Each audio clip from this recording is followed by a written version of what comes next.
పిఠాపురం నియోజకవర్గంలో వరద బాధితులకు ముందుగానే శిబిరాన్ని ఏర్పాటు చేసి అక్కడ వారికి అవసరమైన త్రాగునీరు, ఆహారం, వైద్యం, సహాయక చర్యలు అందించి ఆదుకోవాలని వైఎస్ఆర్సీపీ పిఠాపురం నియోజకవర్గ ఇన్ఛార్జ్ మాజీ ఎంపీ వంగ గీతా విశ్వనాథ్ ప్రభుత్వానికి విజ్ఞప్తి చేశారు. పిఠాపురంలోని పార్టీ కార్యాలయంలో పార్టీ నాయకులు, కార్యకర్తలతో ఆమె సమావేశమయ్యారు. పార్టీ శ్రేణులు కూడా వరద బాధితులకు సహాయక చర్యలు చేపట్టాలని ఆమె పిలుపునిచ్చారు. ఈ సందర్భంగా వంగ గీతా విశ్వనాథ్ మీడియాతో మాట్లాడారు. సమావేశంలో గండేపల్లి బాబీ, రావుల మాధవరావు, బత్తుల సాయి, ఉలవల భూషణం, కొత్తెన్ దత్తుడు, పెదపాటి రాజేష్, సామరావుతో లలిత, గ్రంథి గణేష్, పితాని కాశీ, వరదా శేషు తదితరులు పాల్గొన్నారు.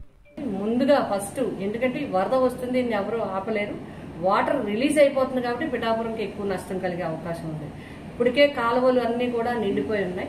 మరి కాలువలు ఆల్రెడీ కెపాసిటీని మించి ఒక దగ్గర 1000-2000 క్యూసెక్లు నిండితేనే ఆ కాలువలు పారలేని పరిస్థితి. ఇప్పుడు 10,000 నుంచి 15,000 క్యూసెక్లు వాటర్ కనుక వచ్చినట్లయితే చాలా ఇబ్బందికర పరిస్థితులు ఉంటాయి. కాబట్టి అధికారులందరినీ మేము కోరేది, అదేవిధంగా ప్రభుత్వాన్ని కూడా మేము కోరుతున్నాం. గౌరవనీయులు పవన్ కళ్యాణ్ గారు, డిప్యూటీ సీఎం గారిని కూడా కోరుతున్నాం. అధికారులందరినీ అప్రమత్తం చేయాలి. కాలనీస్లో ప్రజలందరికీ కూడా ముందుగానే వాళ్ళకి క్యాంపులు అరేంజ్ చేసి వాళ్ళకి భోజన సౌకర్యాలు కానీ, ఆరోగ్య సౌకర్యాలు కానీ అన్నీ కూడా వెంటనే ఏర్పాటు చేయాలని మరి కోరడం జరిగింది. తర్వాత అగ్రికల్చర్ కూడా ముందే అన్యాయం చేసి వాటర్ తీసిన తర్వాత అగ్రికల్చర్ మీద దృష్టి పెట్టాలి, యానిమల్ హస్బెండరీ మీద దృష్టి పెట్టాలి, హార్టికల్చర్ ఎక్కువ ఉంది, మనకి హార్టికల్చర్ మీద దృష్టి పెట్టాలి. అదేవిధంగా కొన్ని పనులు తప్పకుండా చేయించాల్సిన అవసరం ఉంది. ఎవరైతే ముంపు ప్రాంతాలు ఉన్నారో ఆ ప్రజలు మన క్షేమంగా ఉండే ప్రాంతానికి, క్యాంపులకి, పునరావాస కేంద్రాలు తీసుకొచ్చి వారికి అన్ని సౌకర్యాలు ఏర్పాటు చేయాలి.